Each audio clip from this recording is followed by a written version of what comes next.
hello, world, and welcome to the welcome to the Crisis Victory Show. Today, I've got my co-host who will be doing the interview with me with Tim. Tim, I'm so excited to have you on the show today, brother, because you know what? We're old dinosaurs. These stories do need to be told. This is historic, and this kind of history does have a purpose in preservation. So I'm going to let Pete basically. What's up, brother? I said it absolutely does. I wholeheartedly concur. Yeah. We lived in an amazing time, didn't we, brother? Amazing. Yeah. So anyway, without further ado, Pete, go ahead. Yeah, go ahead, man. Go ahead. Here we go. Do your thing, bro. I'm Pete Turner, and I'm going to be helping host this episode because I got two dudes right over here who did a lot of smuggling back in the 70s, 80s, 90s era.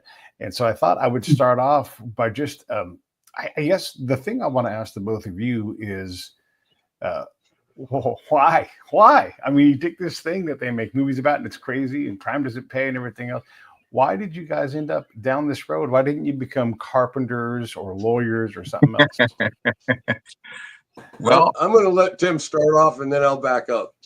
Okay, no, that's cool. You know what? I didn't aspire to become what I became. I just went along with the flow, man. And I was always, and I wrote this in my book, I'm the kind of guy that if there's some shit going on, I'm not the guy standing on his tippy toes in the back of the fucking room trying to see what's going on.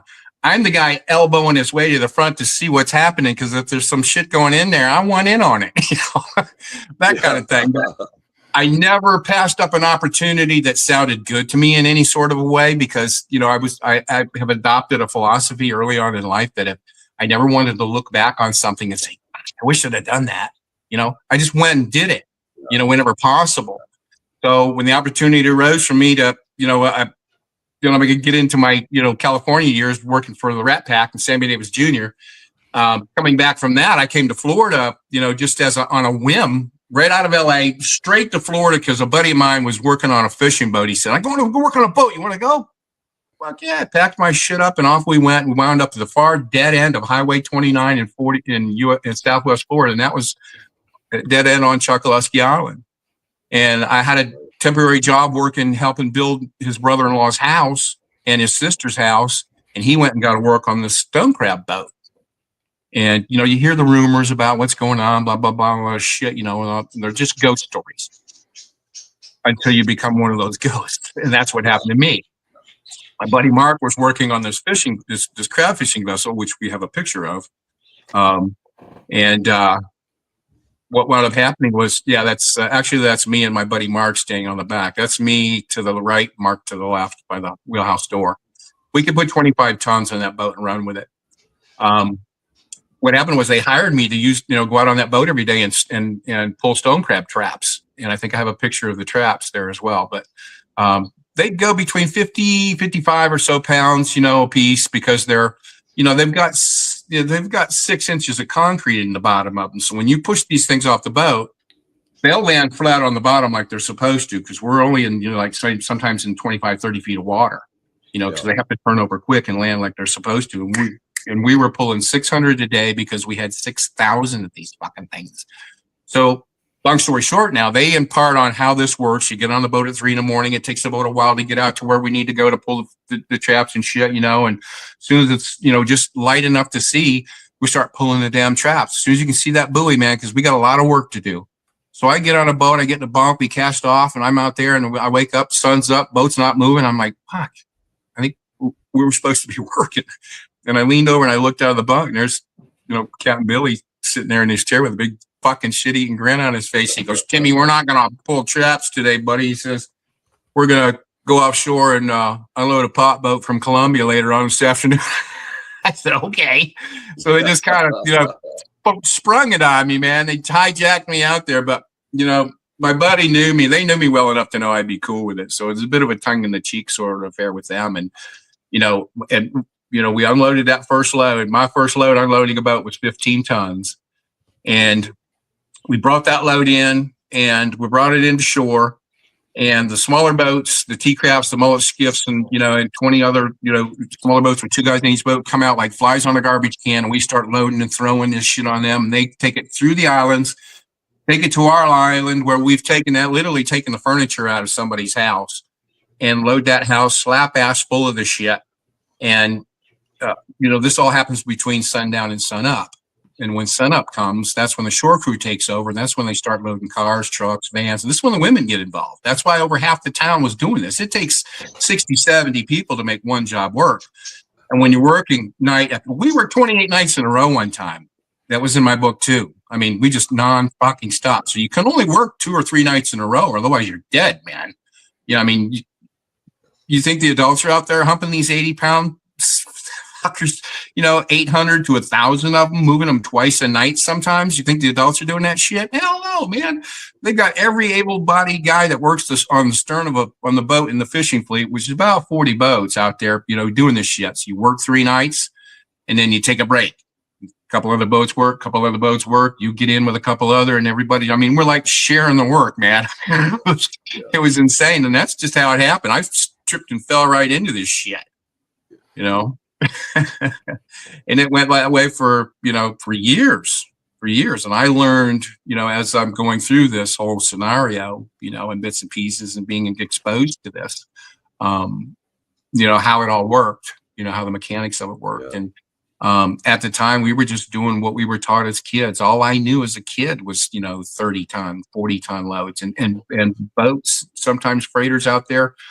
They're 400 feet if they're a foot long with, as much as 450,000 pounds on them at a time.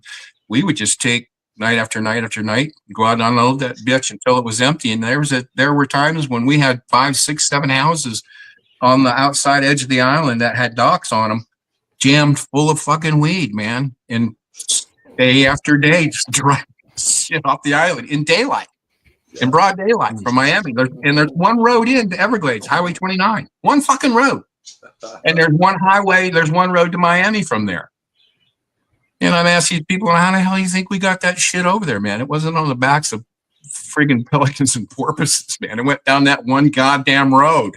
Right. That's why we were masters in, hide in plain sight, because who would have, like I said earlier, who would have ever expected 20 tons a day coming out of that fucking little island, man? 20 tons a day. 20 tons, dude, and over half the town was doing it. I mean, regular. And I mean, it had to be that many people because, like I said, you work 3 nights, you're done, you're dead. You got to take a break. Then another crew will take over. And that's why everybody I was 21, just turned 20 years old. I'm making, I'm averaging, $250,000 in cash a week just unloading boats. And that was one of the hierarchy, that was in the hierarchy of the positioning, the pay, going offshore. And the pay was such that, it was anywhere from $50,000 to $75,000 to $100,000 I would get a night to unload a fucking boat and bring this shit in, because we were getting that amount of money simply because we were on the hierarchy end of the scheme of things. There's 3 guys, a captain and 2 crew who are in charge of that entire load for however many hours it takes to get from offshore to inshore and make sure it doesn't get caught. We're watching radar, we're doing this. And that boat that you put up, that fast boat, that go fast boat, that was my personal chase boat right there. That thing had twin 200 offshore Mercs that would do about 70 miles an hour before your ass hit the seat. And this thing is sitting alongside, it's driving alongside our loaded boat because we're barely moving. And the captain's doing his job. We did ours. We loaded that sucker. So we're laying back there on the back of this shit on these bales. We're cutting into them and, and trying to shit so we can tell the guys on shore if it's worthy of taking any, and keeping some stash. So Billy's doing his job. He's in there watching radar and shit. And if it looked like there was a target coming toward us, because we could shrink that radar from 50 miles, 45, 40, 35, 30, and down to 5 miles to keep an eye on that target. If it looked like it's going to come at us, we just get on that boat. I just showed you that red black boat and all ask and let them fucking have it. They never catch us. We're gone, man. We're out of there. And the reason why we just let the boat go is because Captain Billy's didn't own the boat. His daddy owned it. So if something ever did happen, which it never did, and this were the scenarios that we were taught, was that if it looked like we were going to be approached, we'd call on shore and say, "Hey, jigs up, man. We're off this boat." If it did ultimately turn out to be boarded, just radio home, and Billy's daddy would call the local sheriff's department and say, hey, CW, man, I just looked out in Billy's dock and the boat's gone, man. Somebody took our boat. They claim it's stolen. And, after it's been used for evidence in about 3 weeks, they get it back because, they're exonerated for anything that boat's been involved in because it was stolen from them. But that's just a little bit. It's just a little bit of the sophistication. There's a lot more to it, like that. But that's how I got into it. I just tripped and fell, right into this shit, man. I didn't, and as the years went by, I just got to know people and just kept working. And we were moving quite literally. We worked 28 nights in a row. And I wrote this also in my book, to the tune of 1.6 million pounds. I just did a rough estimate based on all I knew, the only size loads I knew as a kid. 1.6 million pounds. And some of the guys and the gals would say it was more days than that, but I just left it at 28. And, I did that rough calculation, and, that's kind of how it was going for us. I want to bring Hal in and have Hal do the same thing. How the heck did you pick this over like a legitimate job? Well, I like the question why. And the reason with me was loyalty to a village. And the adrenaline rush of being in the business and doing what I was doing. When 1969, I got kicked out of high school for a half a year for smoking a cigarette with some of my friends. And back in 69, that's how they played it. So my mom had a friend that owned a mining corporation down on the Zacatecas-Durango border in central Mexico, and said, Hal, I don't want my son wandering the streets. I'm going to send him down to that mining camp. My friend's going to set him up at the job, and he can go down there for 6 months or a year or however the hell long it's going to take, and we'll make sure that he doesn't get in trouble. But what my mother did not understand was that she sent me to a basically cartel controlled region. And back in 69, guys, it wasn't cartels. Those were still private syndicated organizations. It wasn't until let me just interject. Sorry to interrupt, but you're absolutely right. We weren't dealing with cartels. We were family and generational, and so were the people we were working with, family and generational. The Cali and the Medellin cartel were there, and the Sinaloa. They've been around for forever. There's nothing new about these people, but other than that, that's why in the 11 years I was involved in this, I saw a gun once, one fucking time, only because it was families. Well, the old saying, and my old buddy George Young, who I knew quite well, years before he passed away there in Massachusetts, he's always fond of saying that cocaine business is done with a gun, the marijuana business is done with a handshake. Yeah, and that's exactly how it was. That's how it was with us in 1969 when I went to the village. That's where I kind of got connected to everything during that time in my life. Hell, I was only 15 years old when I watched my first execution, 3 months in country. And I remember when I left to go back to the United States, they said, "Aquí en su corazón vive la sangre de la ciudad." In your heart will pump the blood of this village forever. You're one of our children. So someday return to us, return to the village. Well, right. My brother was shot in Vietnam. This is 1969. And wow, right at the end.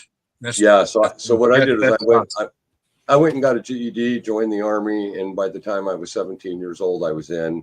I had my paratrooper jump wings on my chest, guys, while I was 17 years old. Before I was 18, I was already a jumper.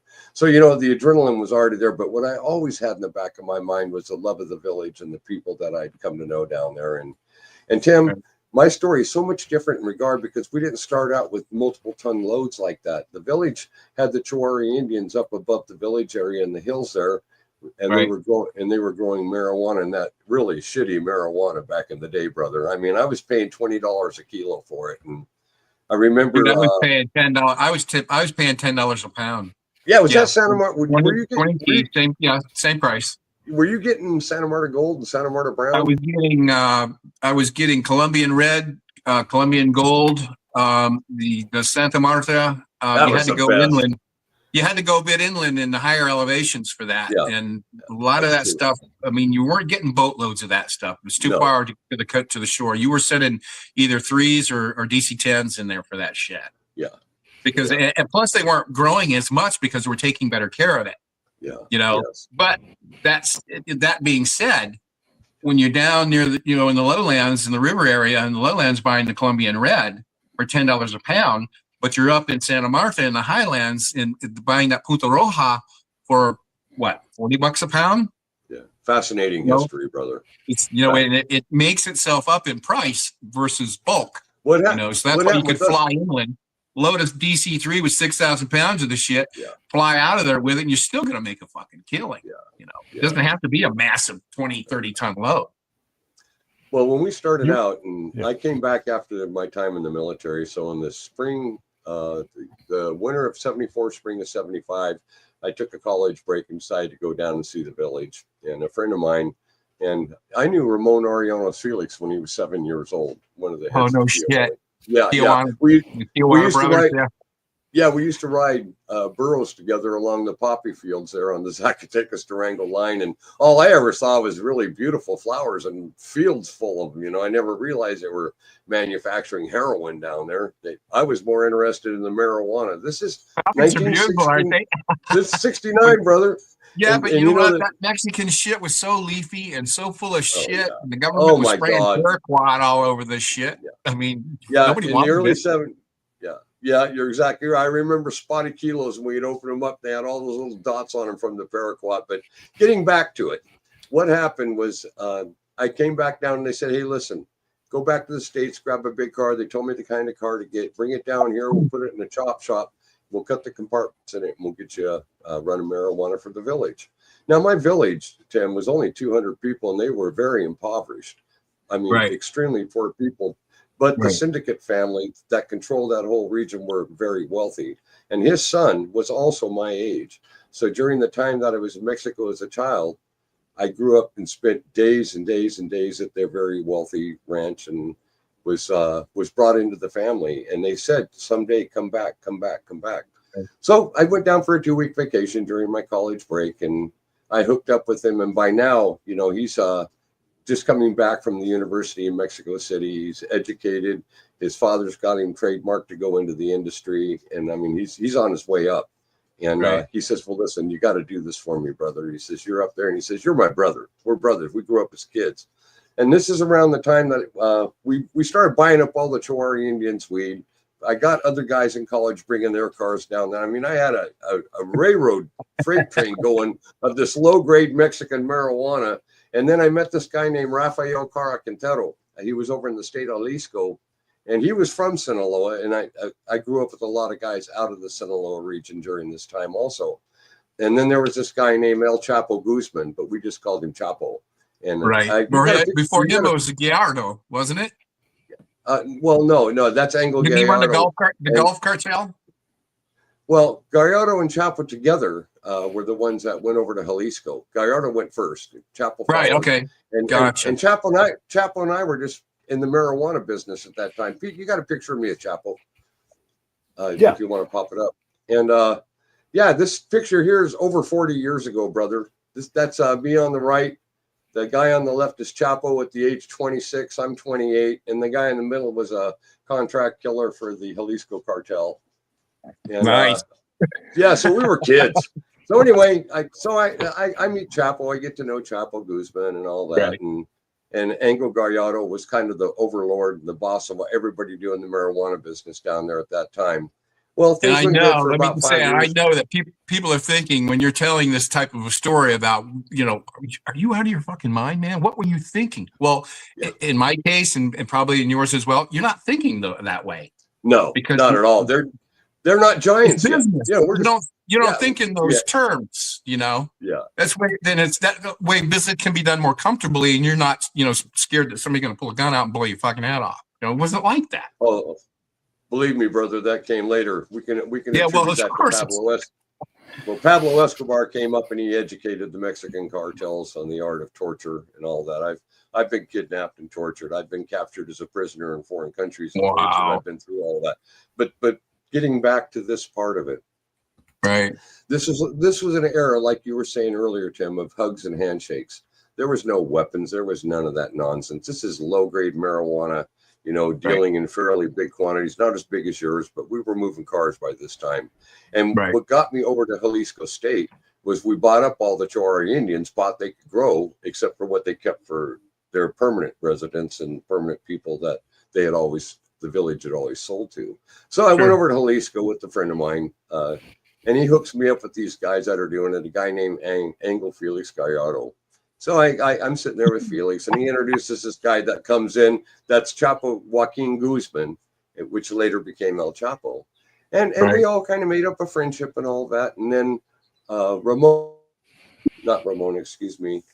Rafael Cara Quintero, who was the lifelong friend of Angel Gallardo, created Sinsemilla. He created it up there in the highlands of Sinaloa at the first start, but then later took it to Chihuahua and built the infamous desert grow that could be seen from space.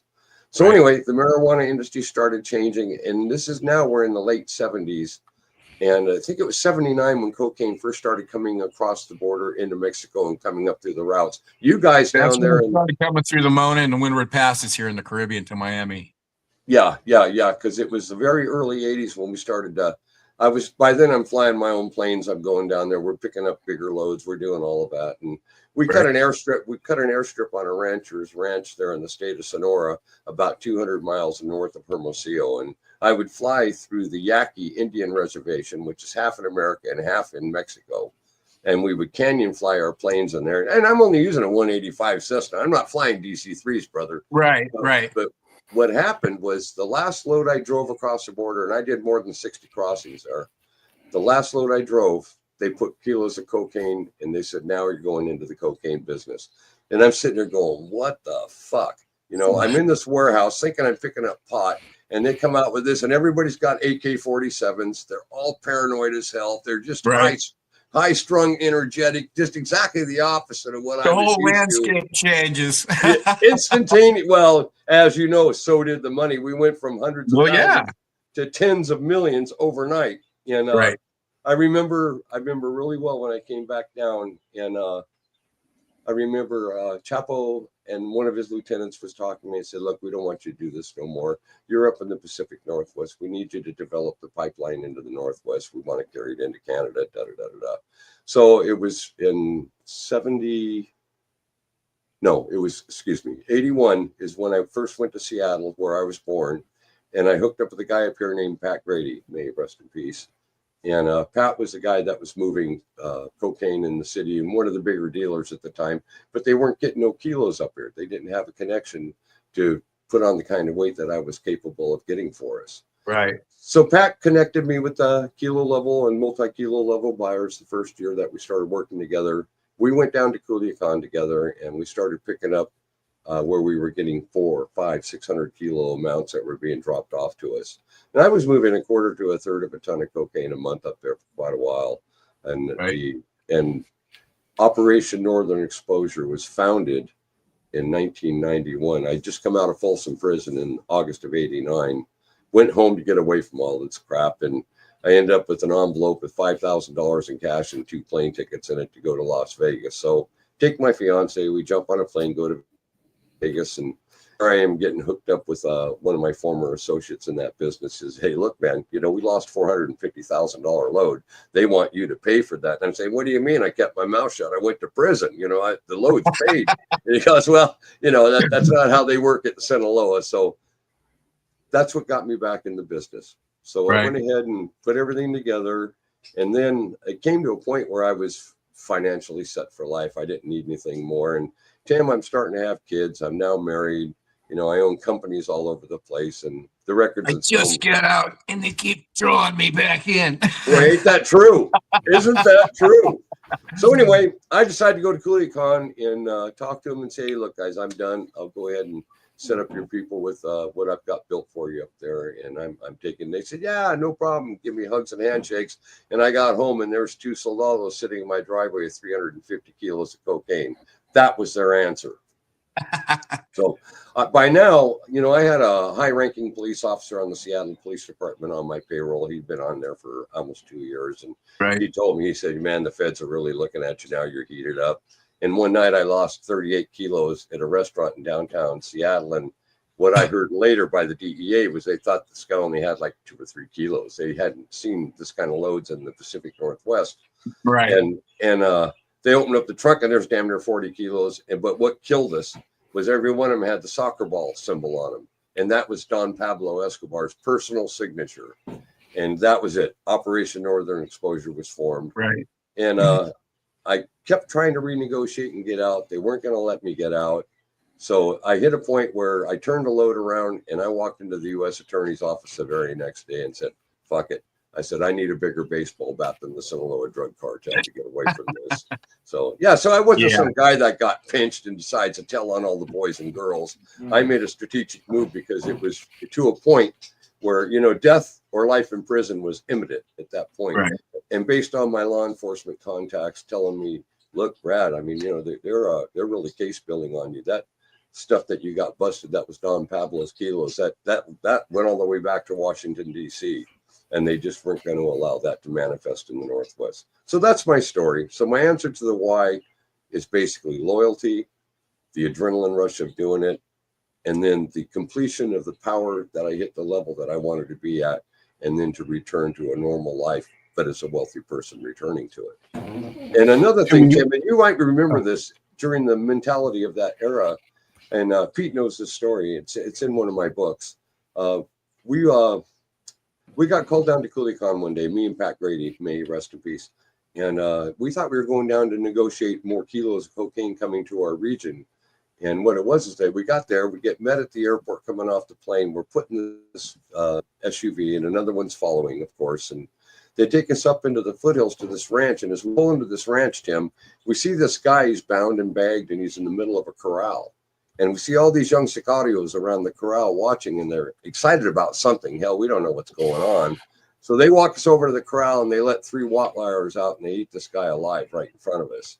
Oh, and I saw so much of stuff like that, brother. But that's nothing.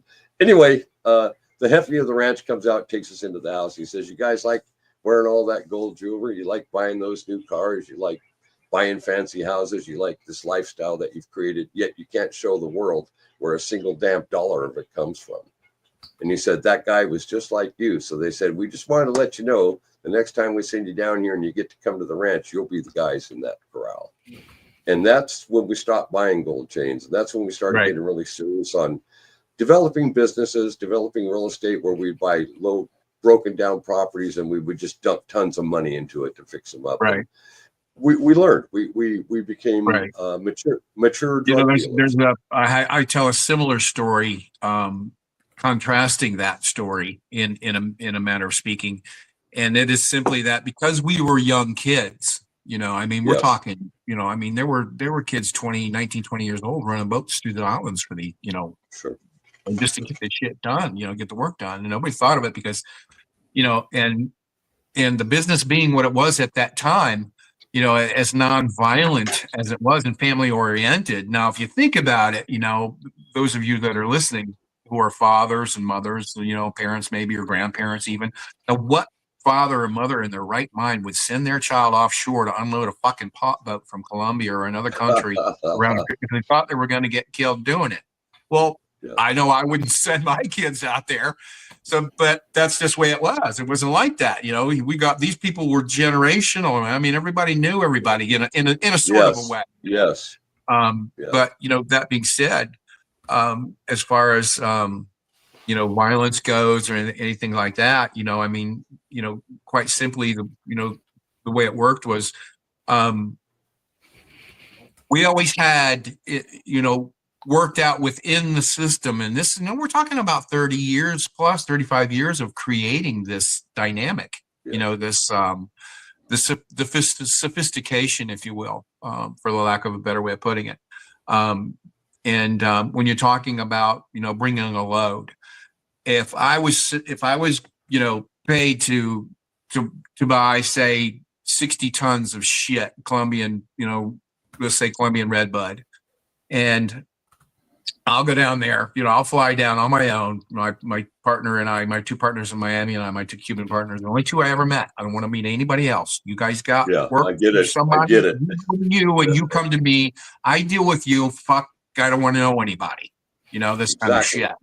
So we had a corporate Lear we bought for just under $1 million. It was, you know, it wasn't used for long. You know, it was a pretty decent plane, and I could fly down and purchase and view and spray a mark on all the bales that I was there to get, and then send boats to go get it.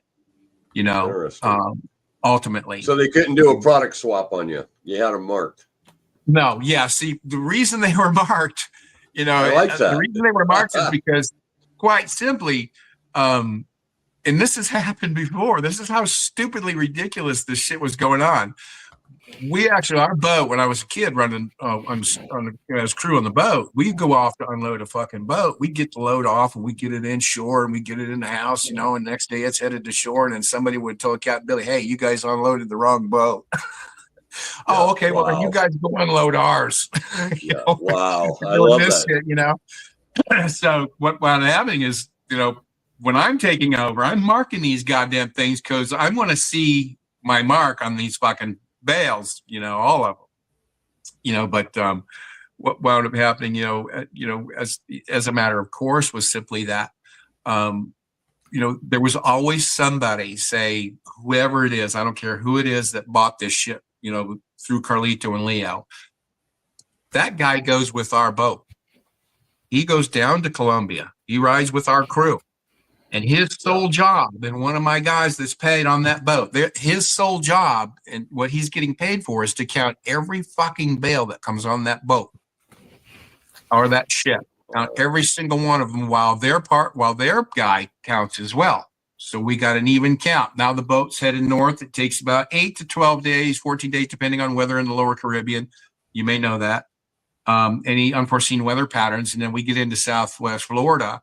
But if anything happens or anything should happen between then and getting it in, well, that guy's going right down with it. He's going with my crew. He's going with the boat. So he can tell them exactly what the fuck happened to it.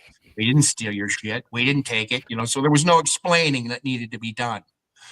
On the other hand, so if I bring you 30,000 pounds, let's just say 30,000 pounds of your shit, it only cost you $300,000. Well, in Miami now it's worth $500 to $750 a pound. If you're selling it at $5, dude, you're making $15 million fucking dollars off of $300,000 in 8 days, minus a fee for me and my crew for a load that size, which is about $5 million around in there. You made $10 million in 8 days off of $300,000. And I'm looking around, people are looking around going, and I'm telling them, you think these fucking guys are shooting at me? Hell no, they can't give me money fast enough to go back. It's just like that, but there were safety valves built, without, throughout this, the scenario, as it were. Now that guy comes in with a boat and now he counts, into the trucks, and the counts get to Miami, the counts match. And the interesting thing about this is, and I'm not familiar with the cocaine industry and how the pay works. But I was a kid from the village, Tim. The pay was like this. They would just dump loads in Washington State to me. I never had to come up with a damn dollar up front. I'd get a hold of my resources up in Canada. They'd cash out 200 kilos of cocaine. Everything was multi-million-dollar level. I didn't deal with people that sold small amounts. We had people below the 3 guys that I had appointed that were my buffer from everything. Is there any way in that scenario in which you can guarantee that you're going to get paid? Is there any way that you can set that up? Because let me explain. Oh, yeah, I can guarantee. Let me explain my situation, and you tell me if there's anything on your side that may mirror this.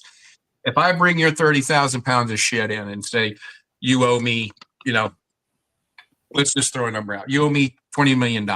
Okay. I don't get paid immediately. I don't send you your shit and you pay me. It doesn't work that way. I send you your shit. And I'll send you all of your shit except $20 million worth of it. I'll keep it somewhere here in Naples or in Southwest Florida, somewhere around in the area. So when, because I got to get paid out of that load once it starts to sell.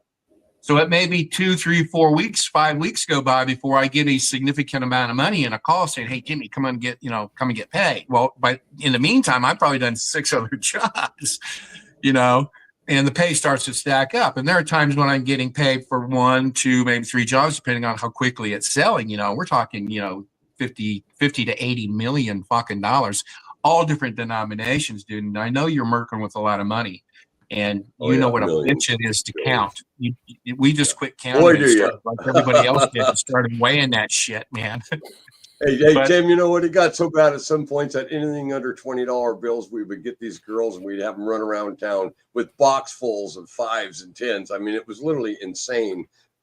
Pounds and pounds dude, and pounds of money like yeah, that because we just thousands couldn't of take it. pounds, literally Yeah. tons of cash, dude. I mean, when you're talking about, $1 million in 20s, 140 pounds.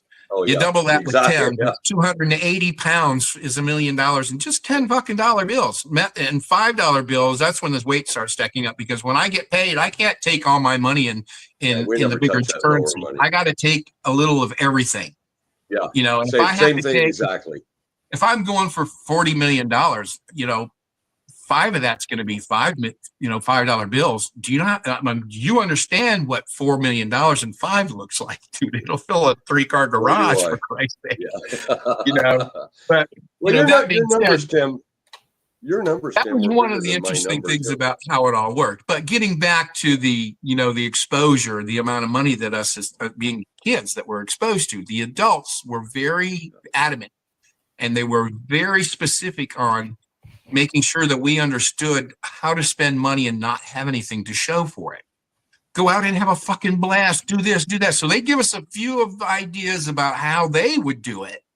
And then from that point on, it was just, our imagination running fucking wild. It's like, how can we spend this shit? Because, I mean, you're making millions of dollars as a early 20-year-old, and just unloading boats, I mean, if you started buying gold chains and stupid cars and shit like that, well, dude, you just didn't work anymore because you're a liability now. You're no longer an asset. You're just an idiot. Right. So you drive out onto the island, and everybody has a decent pickup truck. Or I had a Corvette, because stone crabbing in and of itself is I've had 4 of them. Those are my favorite cars. Still got one, and I'm in my 70s. Yeah, that was my first one. I bought it right from the dealer's son, man. That's a crazy story in itself. But anyways, when I hang on to your pay, and you give me $10 million, I'll give you $10 million of your shit back. You give me the whole amount, I'll give you all your shit back. That deal's done. We're paid off. Now, in the meantime, I'm holding on to the stashes. Where am I keeping it? At the mayor's house in his garage. I love it. The old man, he was such a cool dude. I mean, I knew him since, the first week I moved there, and the thing about why we were able to be accepted into this, little clique, if you will, or little village, if you will. Not everybody just drives into town and starts working. I mean, you drive into town and everybody in town's looking sideways at you, and like, who the fuck's this guy? Because there's only 387 people. Even today, that's the entire population. 387, because they ain't making any more fucking island, man. So sounds like my village. So everybody knows everybody. Exactly. You know what? And that's when when you hear that saying, it takes a village. There it is. 129 acres. And then you follow that causeway back to the back, and there's Everglades City in the back. There's two little islands there. Follow that causeway all the way back. So those two together, total population, 387 people, even today.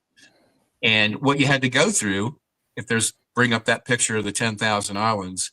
This is a backyard where this is where we played as kids, man. Yeah, amazing. We knew this shit like we knew the back of our hand. This is 45 miles of shoreline, 6 miles deep of what you're looking at right there. Wow. We get that shit into there, we owned it. Dude, we would have crews that would do nothing but get cops lost. And then we would get them lost, down shoreway a little bit. You chase them, have them get chased into the nowhere lands, and then sit back about 2-3 islands away, and watch through the bushes, watch them scratching their head being lost. And we just go to work. I mean, I had one of the Everglades National Park Rangers was on my crew.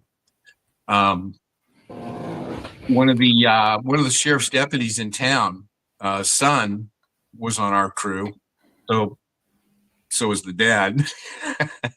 But, and it was that time of year, like you alluded to earlier, my friend, about, it was a totally different time. It was, Yes, it was. you know, it was a time when something like this could never happen again. It had a window of never could. opportunity, and you and I found it. Yes, we And did. our entire town fell into it, you know. Yeah. And to try to pull something like that off again, it's virtually impossible to do. Well, I want to answer two of your questions that you asked me, brother. One was about the money, and the other was Right. how did you keep people from ripping you off? And I'll tell you the first one, with the money, I never had to come up with a dime because I was from the village. It was brought to me, and within a matter of days, I could dump 250 to 350 kilos of cocaine. Everything was cash on hand.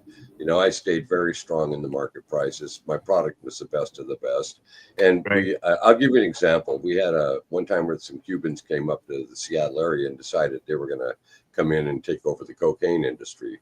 Brother, I just made a phone call down to Culiacan, Sinaloa. A week later, a crew arrives, and a couple of days later, there's not a Cuban left in Washington State. They're gone. And the other thing on ripoffs, a lot of the time when we'd end up in a situation where somebody would be packing their nose that they would get stupid with money, what we do is we'd make a physical example out of that person, and word would get out. So people knew, number one, if it's big, they're going to bring up a crew out of Sinaloa. If it's localized and it's a couple $100,000 type situation, Hal's going to take care of it himself, and I did. I was either way. It's going to get contained before it gets out. And you do, you have to do it right away, and you set that mark, and then you reinforce the mark, and that's how it was. That was a cocaine business. My world was very dangerous. It was lethal. People absolutely. I lost a lot of friends during those years, and they weren't going to prison; they were going to the desert, dismembered and buried in holes. You know, there's absolutely no doubt about that, and the people listening should absolutely take this, you know, as God's gospel truth coming from two people that grew up in the industry, two different industries, albeit, but very similar in the mechanics and the way they work, very similar in the way that people handle money, you know, if they're responsible enough. I mean, if they're not stupid, if, you know, these are businesses. It's not a fucking backyard, you know, you're not out front selling fucking, you know, glasses of lemonade in your front yard kind of shit. Yeah. This is a literal, truly business that's operated and run like a business. And a serious business, very serious business. One major difference between, you know, the two, cocaine and marijuana, quite simply, is that, first of all, we didn't want to get involved, you know, with that because, like you're saying, there's the danger factor. Griselda Blanco was running Miami at that time.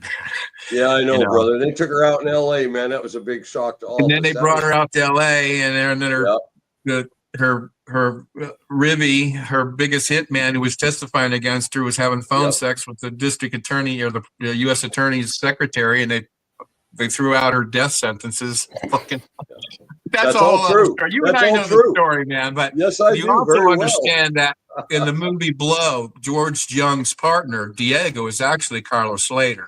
Yeah, Joey Later. Yeah, I met Joey at Springfield, man. He was at the Medical Center for Federal Prisoners, and I was there 2.5 years as a hospice counselor and fellow inmate, taking my fellow prisoners through the dying process. And Joey came in, and we got a chance to visit. He was a pretty cool guy, and I also delivered messages between John Gotti and Johnny Gambino during the time I was there when Gotti was brought in. That was back in 96 and 97. So, you know, you and I have history with really famous people. Yeah. You know, I never met Carl Jung, but I knew about him.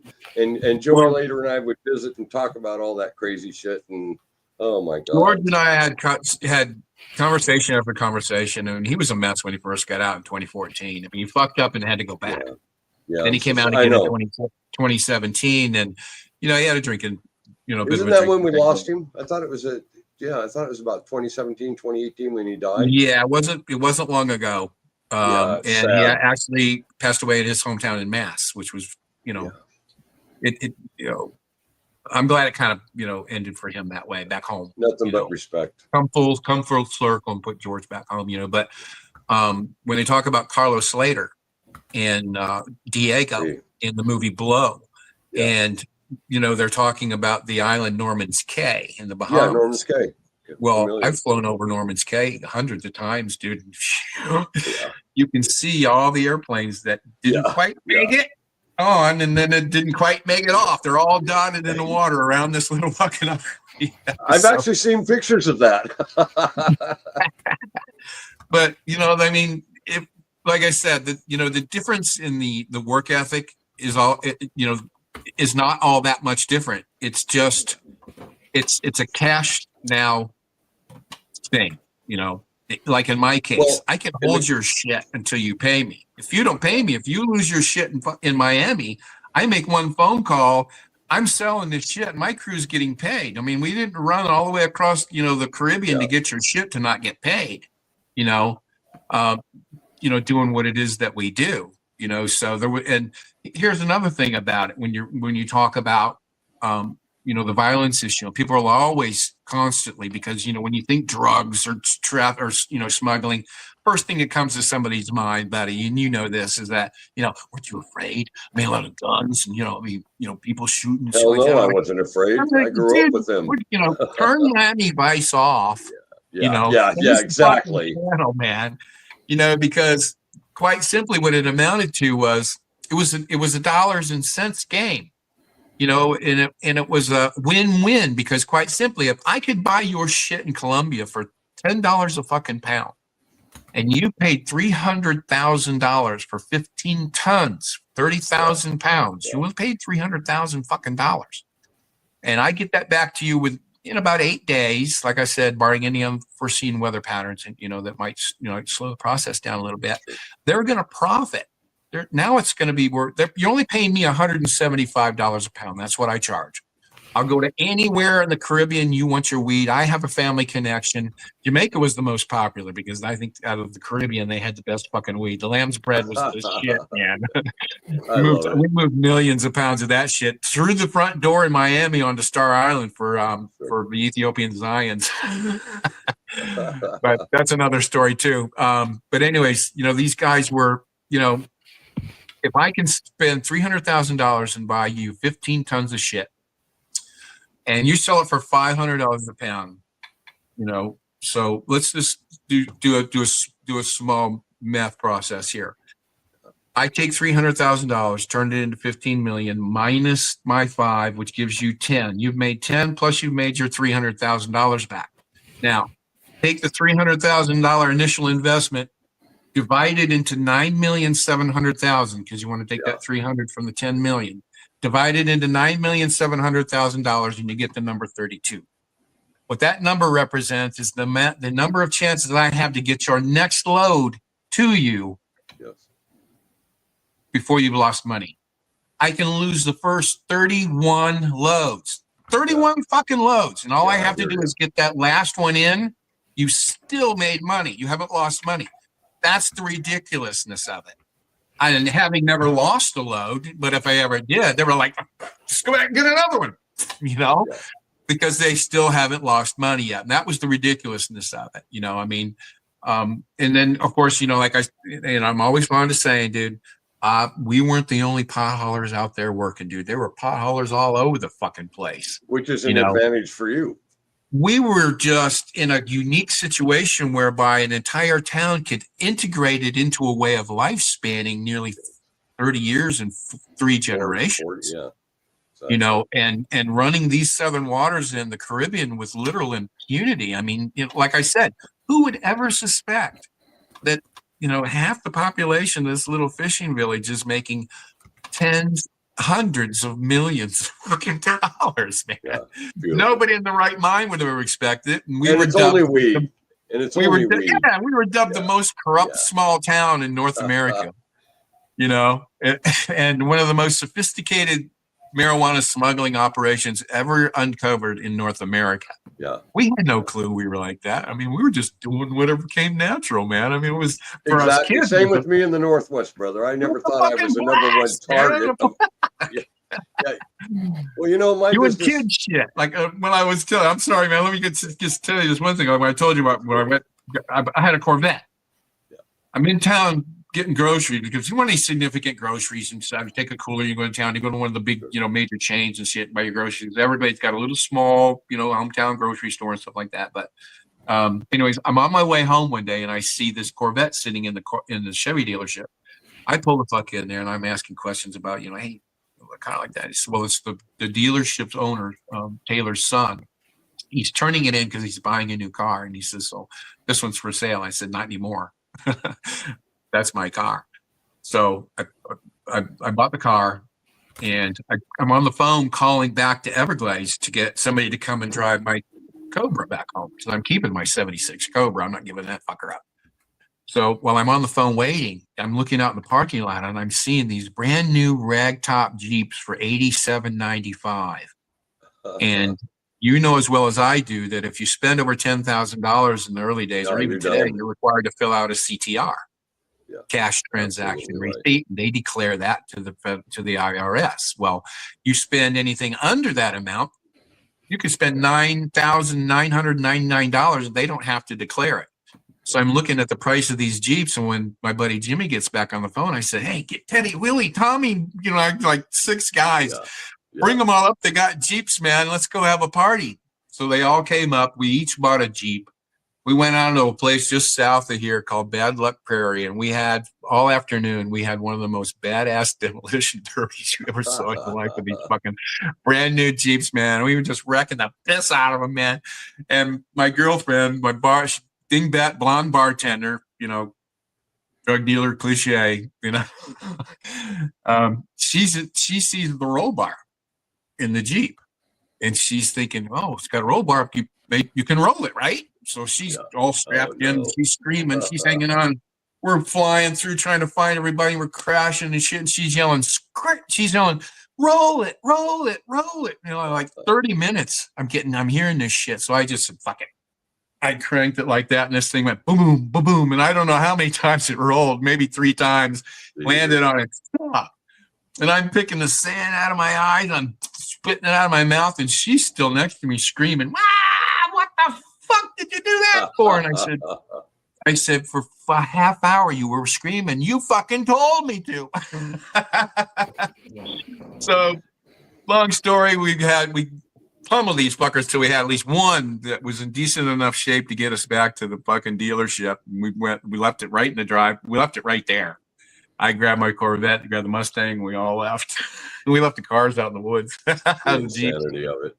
I love it. That's just some of the fun we were having. Besides going to Miami and, on the weekend, on a 4-day weekend, going to Friday night, I would take a couple $100,000, and 4 of my other buddies would take a couple $100,000. So we'd have about $1 million between us. And we'd take on about 4, 5, or 6 clubs tab each night that were there. Friday night, Saturday night, and Sunday night. We make our way down through Miami into South Beach with the sole intention come Monday to have just enough money for gas to get home. I'm very envious of your story, and I'll tell you why, brother, because my years in the industry were always serious. I never got to play like that. I was running, I had over 30 people involved in my network, from everything from runners to safe houses to traffickers, everything. And I was responsible for everything. And people in my business died. I mean, I've been around a lot of death. I've been around a lot. I can remember one time driving under an overpass in central Mexico where they've got bodies dangling off of it. And I'm on the phone talking to one of my friends in Sinaloa, and I'm saying, Jesus Christ, hold over. I got to pull over. I got bodies in front of me. And these were normal occurrences in my life. So everything in my world, Tim, was very serious. Right. Well, these are stories that we are not unfamiliar with, because quite honestly, the boss, I called him, my connection that I inherited in Colombia, was basically a very powerful man who controlled everything and mostly every grower between Cartagena and Santa Marta, which included the Banquilla City and Banquilla Peninsula. Oh.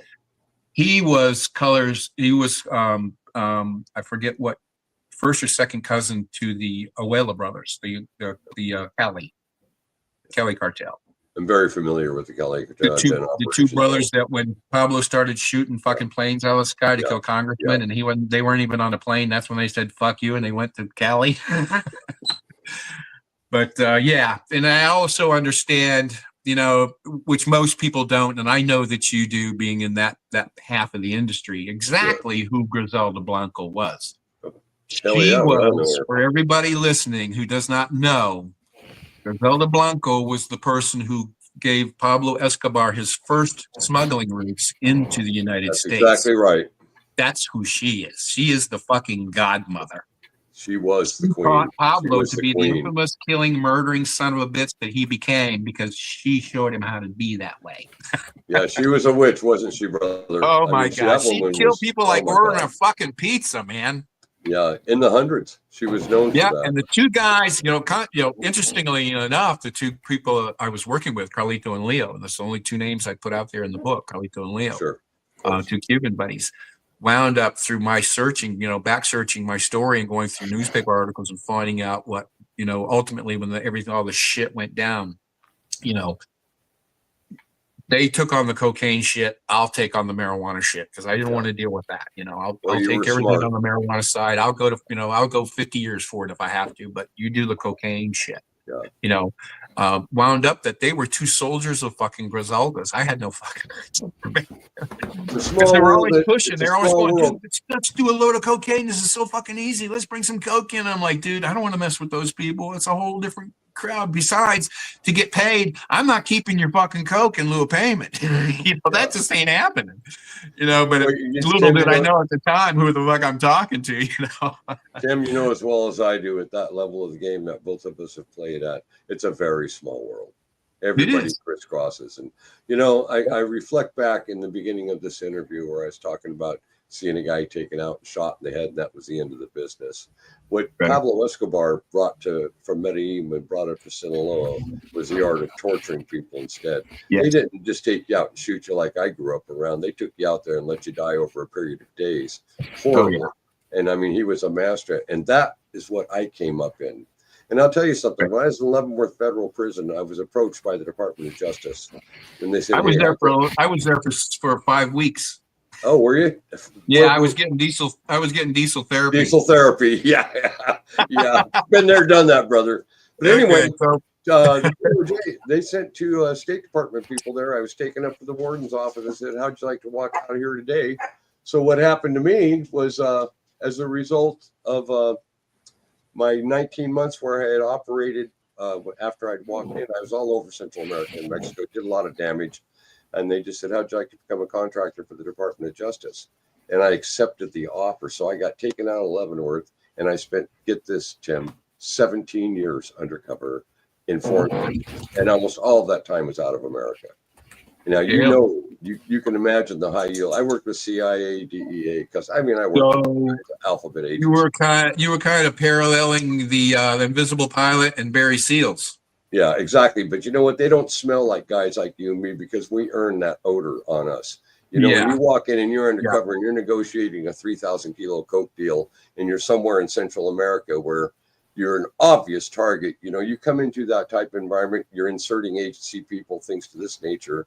You got to smell. You got to smell right, brother. And that's what made me so violent. And I lasted 17 years. I got hit in 2020 up here. I was left for dead. Came out of a coma, still alive. Couldn't fucking believe it. And that was when I went ahead and retired out for good. I was in my 60s by then, and I just couldn't play it any longer. But good God, it was a hell of a drum roll on both sides of the fence. I got to tell you, brother. Anyway. The stories are very similarly contrasted. We were the same era, brother. We were back there, 40 years ago. We were getting involved in this shit. You were doing what you did best, and I was doing the only thing I did. I grew up learning this, So did I. 2 generations before me, and by the time I had, was in the position and wound up taking over all 5 crews here in Southwest Florida. Yeah. We're talking, 100 plus people on each crew. There was one in Everglades, one in Goodland, one in Marco, one in Naples, and one in Pine Island. And I was flying all over the Caribbean, mostly. I mean, like I said, the best shit at that time was Jamaican's lamb's bread, and that stuff. Yeah, you say. It sounds familiar. I know I've had to smoke some at some point. I'm sure you have. I'm a pothead till the day. You're talking about. I'm sorry. Go ahead. Yeah, I said I'm a pothead till the day I pass, man. I did my last interview last week was on the Emerald Triangle. During those years, I lived up there. You got to see Emerald Mag. I did an article for Emerald Magazine. Yeah. I was like I said last week, we actually did the interview, my story up there in the Emerald Triangle, and you got to see it, brother. You'll laugh like hell. But yeah, I was there when DEA came in with the Black Hawk helicopters, and they were pulling up all the plants and taking them down to Willits and burning them, and the entire damn city was downwind of it, so everybody could get stoned for free. And oh my god, it was just insane. And anybody knows and you know will get on their knees and give the most ultimate respect to those mom and pop growers in Mendocino, Trinity, and I lived in Mendocino, and I knew everybody up there. I was a pilot at that time and used to fly them up a couple thousand feet above the ground so they could see which plants to pull. And they'd have a walkie-talkie in their hand with guys down there on the ground saying, "Yeah, I've got to take that section out because goddamn DEA is going to spot that." And, right. I mean, it was insane. That's when the whole prospect of feminization of the plant came about. That's when the realization kicked in, and that's when those mom and pops up there in those 3 counties got their shit together, man. And the best shit still, I think, in the country. You know now that everything's being corporatized, it's unbelievable. Now you mom and pop shit, Northern California, dude. You don't go to prison for growing marijuana anymore. It's crazy. Everybody I knew up there. I was given, when they got me in 1988, there's a front page picture of it. I think I sent to these guys here. Got me in 86. That fits our time. 88, July 19th, 1988, I think it was, when they did Operation Peacemaker. They got me with over 150 tons. And what a bump. I was given, at my arraignment, I was given 160 years mandatory to life and $16 million in fines. One of my crewmen standing next to me, he just Teddy, and it didn't surprise me. He just blurts out to this magistrate, who was given her position, by the way, by Reagan, for Christ's sake. Wow. So that's got to tell you something right there. So yeah, that was scary. Teddy's standing next to me. He goes, "Why don't you make it 30 million?" I'm like, "Geez, shut the fuck up." So I'm I turn around and I look, and there's all 7 of our lawyers sitting behind us. They're all going to Teddy. They're going, "Shut the fuck up." Yeah. So she reads off my sentencing was 160 years mandatory to life and $16 million in fines. Can you imagine such a thing? Yeah, it was a mandatory. The story goes on. It gets to be a little bit more intricate for you to understand how I'm able to sit here and have this conversation with you without cooperating. Because in order to get out from under a mandatory minimum sentence, you needed to give substantial cooperation under Title 18, Rule 35, is what it's called. Absolutely right. And if you don't give them substantial cooperation, you don't qualify. Well, I didn't necessarily qualify because the cooperation they wanted from me was who's in Miami, who's in Jamaica, who's in Central America. They had no idea, and I still only talk about this on podcasts. I worked with Noriega 3 different times. I made him around $90 million fucking dollars. I love it. Total piece of shit, but I didn't give a fuck. It was mine. I was just making money. I didn't give a shit. But that's just how it all shook out for me, man. These fucking people. I mean, now, having gone through all of that, sitting here right now, dude, I've got a card in my wallet. I can go down the street and buy sure, I know, isn't that crazy? That's irony that's best.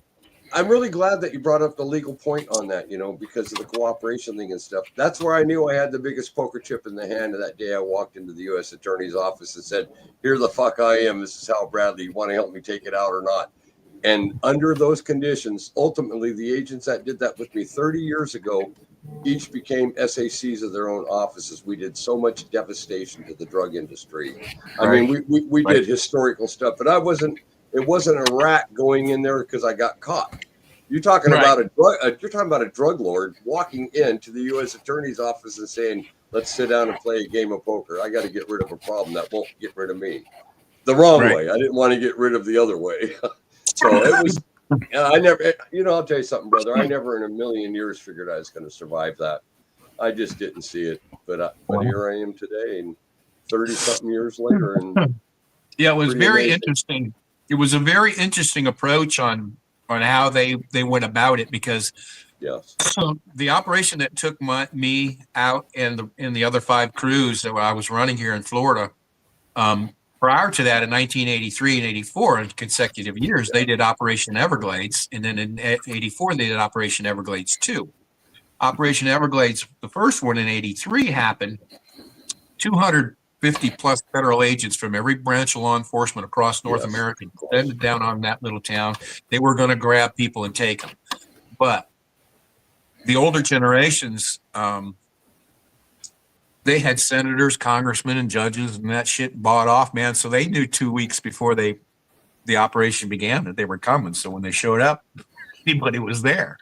So they said, if you've got the best hand and you're sitting down at the table with people like that, brother, you know what? They're going to have to play by your rules to some extent. Well, and that's exactly what my plan was. Exactly, and so once those two operations took the adults out, because they had no idea to the extent to which this was taking place in this little town. The infrastructure was left behind. Us kids, they didn't know we were the infrastructure. We were running we were doing all the work, that kind of shit. But they had no idea about that. So when it came time, after about 3 weeks or 3 months after everybody went to prison, us kids working. That's when the guys from Miami, a very particular sequence of events took place in order for me to be the only, and this is what blows my mind. The only person that handled a bail of pot in Southwest Florida to ever meet the Cubans in Miami that the adults were dealing with. Yes. That was me. Yes. And that one day that I just happened to spend there because I drove a Winnebago for some fucking odd reason. We did 55 tons one night. We had like 5 houses full of shit. So I go to one of the houses to see how everything's moving that next day.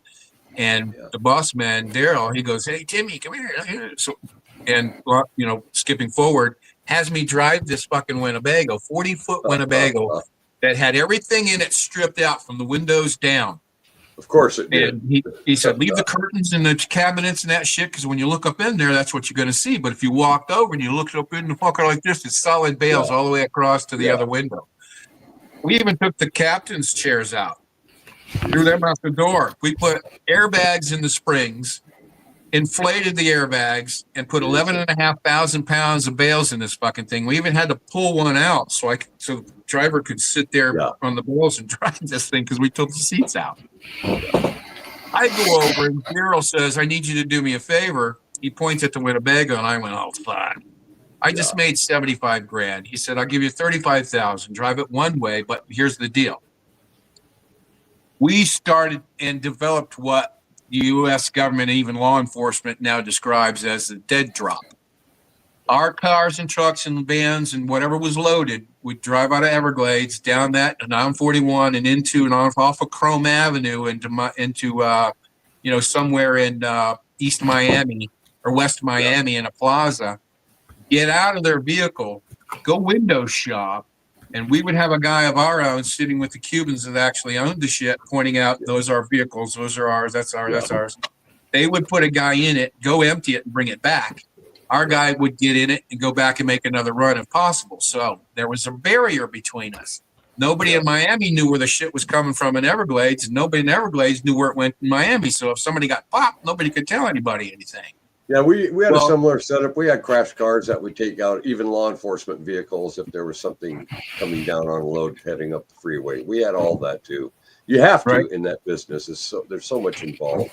And like we had a chase boat off that we could get off onto if we needed to. Well, at the same time, I paid $5,000 a day for 8 to 12 drivers, depending how big the job was, to just drive that route back and forth all day long. And they were in staggered positions all day long, whereby if one of the drivers got stopped, all he had to do was throw that fucker in reverse, smash the fuck out of whoever stopped him.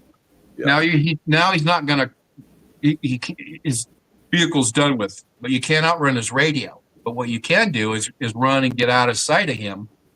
And then by that time, you've been on the radio, one of the spotters knows to pick you up. If they're only right down the street. Leave that fucker parked right in the middle of the road, loaded, get out, get in the spotter car and drive home. But in the meantime, you've already called the person that actually owns that vehicle, and they call the sheriff's department saying, "Hey, my vehicle's been stolen," like the boats. Yeah. So, and then they'll get it back. Of course. The same kind of thing. But there's a lot of joviality in the story in which I tell. because it's a bunch of kids just carrying on, running fucking crazy, wild Yeah, ass. we started 19, 20 years old. Shit. We all Yeah, came I'm up with fucking that era. 26 years old, and I'm making $7 to $14 million a week. Fuck me, man. When I think back about it, I got to and some of the shit that I did, my ass goes.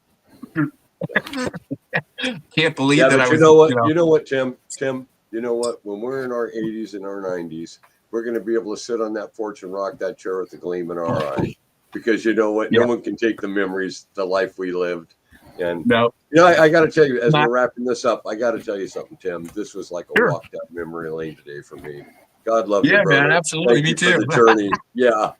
It's just, it makes you remember why. The question that he and to asked find at the very somebody beginning. that was as close to the industry as I was, Exactly. it's amazing to You're be very able to. rare. It's very rare. It's very rare to be able to corroborate what the other guy is saying.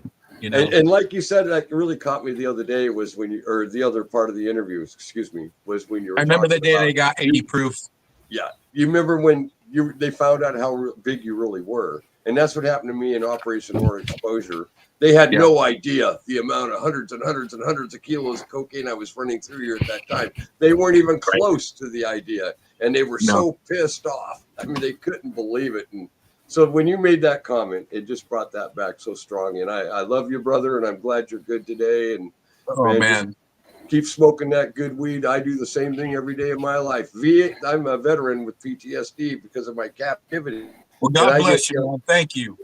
It's all good, man. I'm just. I was in a different war. I was in Reagan's war. Yeah, you were. Yeah, you were. Yeah, nothing but love and respect. You know what? I feel the same way, brother. Back at you. So much love, because there aren't many of us that are left that are able to tell a story and tell it absolutely correct, firsthand, a documented story. Yeah, absolutely. Yeah. And it's been an absolute pleasure to come on with you, man. Thank you, brother. And our host sitting there just digging it all. Yeah, you guys made it easy on me. Yeah, well, that's the way it goes. It's like being with an old friend for us, Pete. When you're with somebody, put us in front of a mic, turn the camera on, shut the fuck up, and get out of the way.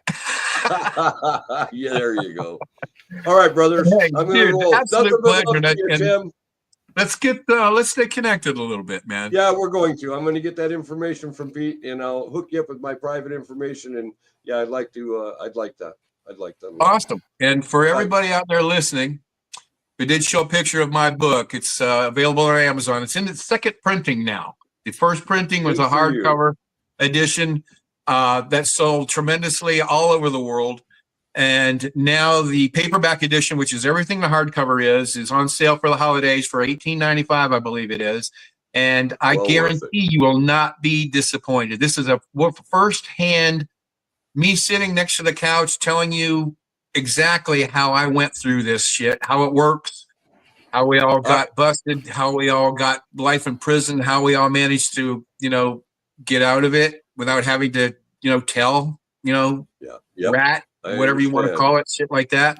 Everything was done with, a lot of respect, because the government respected us, being the last of the smugglers. The U.S. prosecutor Susan Deltu just told me one day, she says, Timmy, all we want to do is stop this shit. Yeah. And I said, well, I think you pretty much did that when they changed the mandatory minimums last year to life sentences. I think you pretty much did that.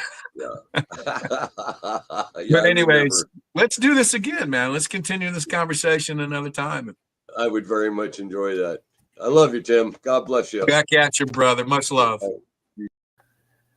Okay, folks. Well, that wraps up another episode today, and I'd like to take this moment to thank each and every one of you for taking your time to catch our show. Now, if you like these shows, I would ask that you would please hit like, share, and subscribe. It's so important to us that we get these messages out, and we understand that these are graphic, almost toxic interviews. But, this is the kind of impact that we feel is needed in order to make sure that people understand the significance of the problems that we are confronted within our own country and around the globe. So I'm going to say at this time that I love you all. God bless you all. Hasta luego, y vaya con Dios, and go Victors.